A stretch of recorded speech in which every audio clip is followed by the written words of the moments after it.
changes on the front line, the tragic death of a family and a defender in the Sumy region, and the rescue of Ukrainians from the Gaza Strip.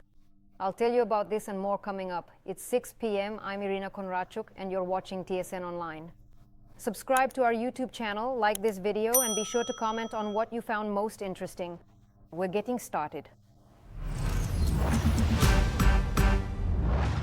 Kharkiv endured another difficult night. The Russians started attacking with drones in the evening. Then, guided aerial bombs were launched at the city, and around 3 in the morning, ballistic missiles followed. There are 6 wounded in the city, and it's truly a miracle that there were no fatalities. In a residential area, a Russian strike destroyed half the street, and one house was literally leveled to the ground. Our correspondent Yulia Boiko has all the details. Kharkiv has endured yet another combined attack, and there is information about more victims. Since the evening, the Russians terrorized the city with shaheds, and by around 2 in the morning, guided bombs and ballistic missiles were launched at the city. In the private sector, a Russian bomb destroyed half a street, and one of the houses was literally leveled to the ground. More than a dozen other homes were damaged. Neighbors say that at the moment of the explosion, no one was in the house, so there were no casualties. Around 1:30 I was drinking coffee, and then it just exploded, but I didn't even fall to the floor. It was scary. Nothing has ever exploded like that here before. There was a loud bang and a flash. My window was taped up with Scotch tape, but the glass shattered. Then I saw the TV had fallen, and another window was wide open. Then I looked and saw the house was on fire. We had been sleeping for 2 hours. We were asleep. It was 2 in the morning. The blast was terrifying. It was literally 30 meters from us. God saved us. Now we have no windows, the door is jammed, and the roof is damaged. At the same time, in the Saltivsky district, a fire broke out in a garage cooperative due to the strike. At the Barabashovo market, about 3,000 square meters are already engulfed in flames. Among the wounded are an 80-year-old woman, a 25-year-old police officer, and 4 civilian men. Their condition ranges from mild to moderate. A lot of people have been left with literally nothing because some of their belongings burned down. Their trusted businesses and the entrances to the metro have been damaged. A lot of cars have been smashed, and the parking garage where the cars were kept was also damaged. Since last night, rescuers and volunteers have been working at the scene, helping to board up windows and roofs. Because it's already cold outside, it's important for people to at least temporarily restore their homes. Yulia Boiko, part of TSN 1+1. 1 person has died and 31 have been injured. 12 people remain in the hospital. Dnipro is recovering after yet another Russian terrorist attack. The occupiers struck the city the day before when the streets were crowded. The destruction happened in the city center. Most of the injured are passers-by who were hit by shrapnel. How did it happen? Our Olga Pavlovska will tell you the details. Dnipro, under the rain, is overcoming the aftermath of the Russian attack. Hundreds of windows shattered, facades and roofs destroyed. The scale is significant. So at least cover it with plastic film. They haven't managed to cover all the damaged premises yet. Dozens of residential buildings have been damaged.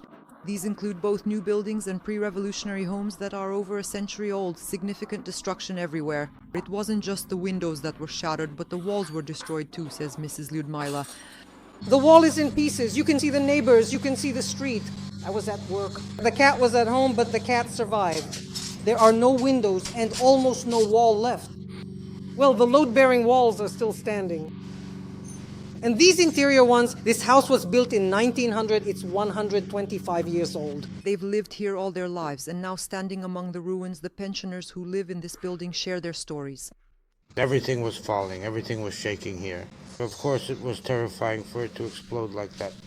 It was smashing everything, and I was almost thrown out here by the blast. It was even scarier than a drone. The shaheds were directed at the city in the middle of the workday. One after another, right in the center of the city. They specifically targeted crowded places.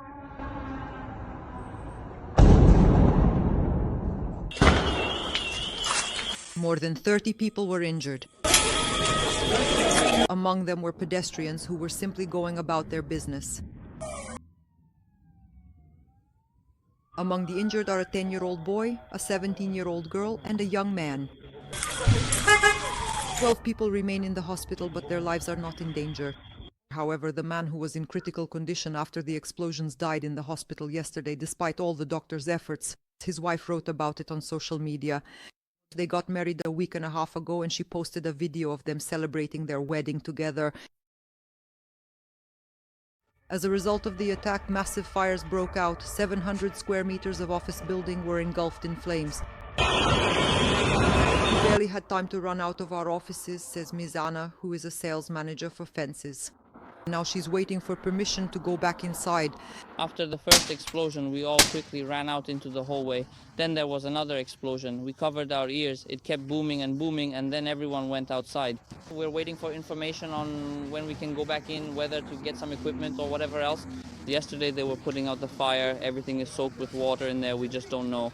There is still a risk of collapse, so it's dangerous to go inside. Experts need to inspect the structures, and the medical facility has also been damaged, as well as the art museum.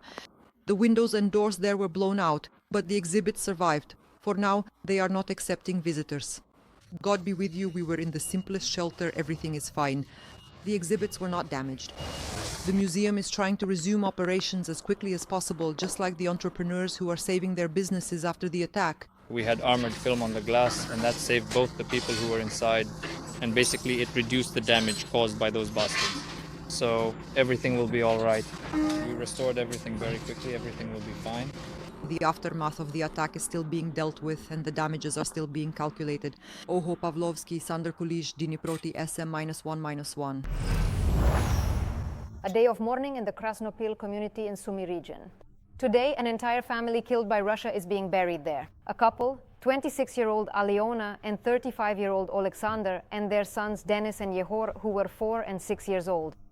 The night before, an enemy Shahed drone crashed into their house. No one survived. The family used to live in Krasnopilia, but when it started to be heavily shelled, they moved to the village of Chernechina to a house they had inherited.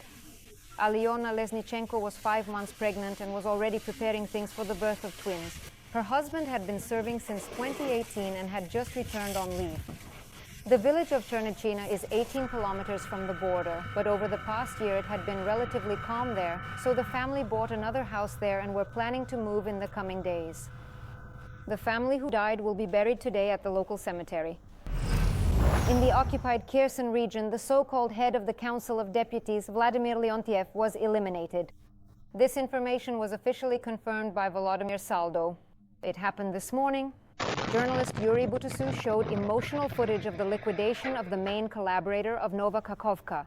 He also added that, according to sources, this action is linked to the activities of the local resistance movement and serves as a warning to the advisors and accomplices of the occupiers. Let me remind you, Leontiev is known for having ordered Russian soldiers in March 2022 to kidnap and torture the mayor of Berislav, Oleksandr Shapovalov. For this, the collaborator was sentenced in absentia to 15 years in prison. Ukraine and its financial support, as well as the defense of Europe. This is what we are discussing today at the informal European Council Summit in Copenhagen. France, Germany, and Sweden are sending military personnel and anti-drone systems there to strengthen security this week. The publication Politico writes that defense issues were previously left out of the traditional agenda of the European Union, but Putin's provocations and Trump's unpredictable behavior are changing approaches. Ursula von der Leyen called for the creation of joint systems to counter Russian drones and aircraft, as well as for a new financial package to support Ukraine, including by using frozen Russian assets. The summit will also discuss a plan to bypass Hungary, which is blocking Ukraine's accession to the EU, and they hope to reach an official decision at the second summit at the end of October. It is expected that President Zelensky will join the summit participants via video link. 48 Ukrainian citizens and another 9 of their Palestinian relatives were evacuated today from the Gaza Strip. The special operation was carried out by the main intelligence directorate and the Ministry of Foreign Affairs. The details of the operation are not being disclosed, but they say that such evacuation missions are usually extremely difficult and risky. It took several days to evacuate these 60 people from camps near the ongoing war. Last night, a plane carrying the Ukrainians landed in the capital of Moldova. From there, they were taken to Ukraine by bus. In total, this time they managed to evacuate 16 children, 14 women, and 18 men. These are people who hold Ukrainian citizenship. The authorities are not disclosing how many of our citizens remain in danger in the Gaza Strip, nor are they specifying how many similar operations are being planned. And those who have returned talk about how they lost their homes and family members and how they went hungry for over a year and a half because, for example, they say a kilogram of rice cost up to 4,000 hryvnias and sugar was twice as expensive. So Russian aggression in Ukraine, when missiles strike at night or without warning, they say that's what scares people. That means $200 per kilogram. There was hunger for 6 months, there was no sugar at all, and flour was very expensive and it was very hard. Sometimes there wasn't even drinking water. It was very hard. There is no better homeland. I decided to leave the Gaza Strip because I only have my daughter left. Her mother and 3 brothers died during the war. There is war here too, but it's a quieter war than over there. In general, such evacuation operations are very complicated. It may seem like you can just come, load people onto a bus and take them out, but in reality it doesn't work that way. At every stage it's painstaking work and every detail matters. Due to the drop in temperature, heating has started to be supplied in Rivne. The radiators became warm in 2 medical facilities. The first to request heating were the management of the maternity hospital and the city children's hospital, and the city council gave the order to turn on the heating for them. Meteorologists warn that in the Rivne region there will be frosts, with nighttime temperatures dropping from 0 to -3 degrees. Rivne Teploenergo urges management companies to prepare buildings for heating as quickly as possible. After all, at the moment, only 121 out of more than 800 apartment buildings have certificates of readiness. Changes in the energy market. Starting today, electricity prices will increase for businesses in some regions of Ukraine.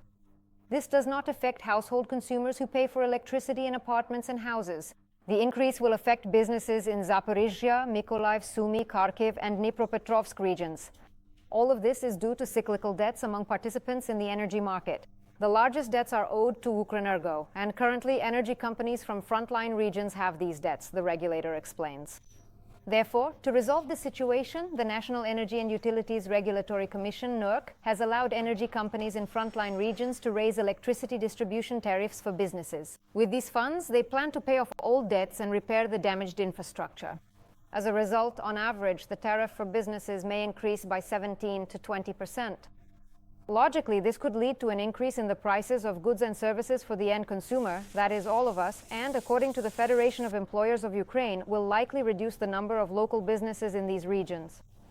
This situation could potentially result in significant job cuts for many people who are currently working at these affected companies. This will lead to a reduction in revenues to the state and local budgets. This particular situation could also potentially result in significantly reduced funding for national defense and crucial social support systems during times of war, and this is indeed one of the primary and most significant contributing factors. 200,000 applications have already been submitted by parents of first graders to receive a one-time financial aid from the state, and 178,000 requests have already been approved. This was reported on air by Valeria Koval, Deputy Minister of Digital Transformation for Ecosystem Development, Digital and Offline Personalized Services. This concerns 5,000 hryvnias for a school starter kit. Parents of first graders can still take advantage of this initiative and submit applications until November 15th. According to the Deputy Minister, parents most often spend the state aid on children's clothing. This amounts to 144 million hryvnias. In second place is clothing for the whole family, 120 million. In third and fourth place are stationery and footwear. Valeria Koval also added that the government has expanded the list of goods, and starting today, October 1st, state funds can also be used to buy books. Let me remind you that parents or guardians of children who are starting school for the first time this year can receive state assistance after submitting an application to the pension fund or through DIA. Then 5,000 hryvnias will be credited to a virtual card. The funds can be spent within 6 months, and any unspent amount will automatically be returned to the state budget. The government has expanded the program, and starting today, that is from the 1st of October, the assistance can also be spent on books. To this end, the government made the necessary changes to the resolution and expanded the list of goods that this financial assistance can be spent on. Remember at what cost?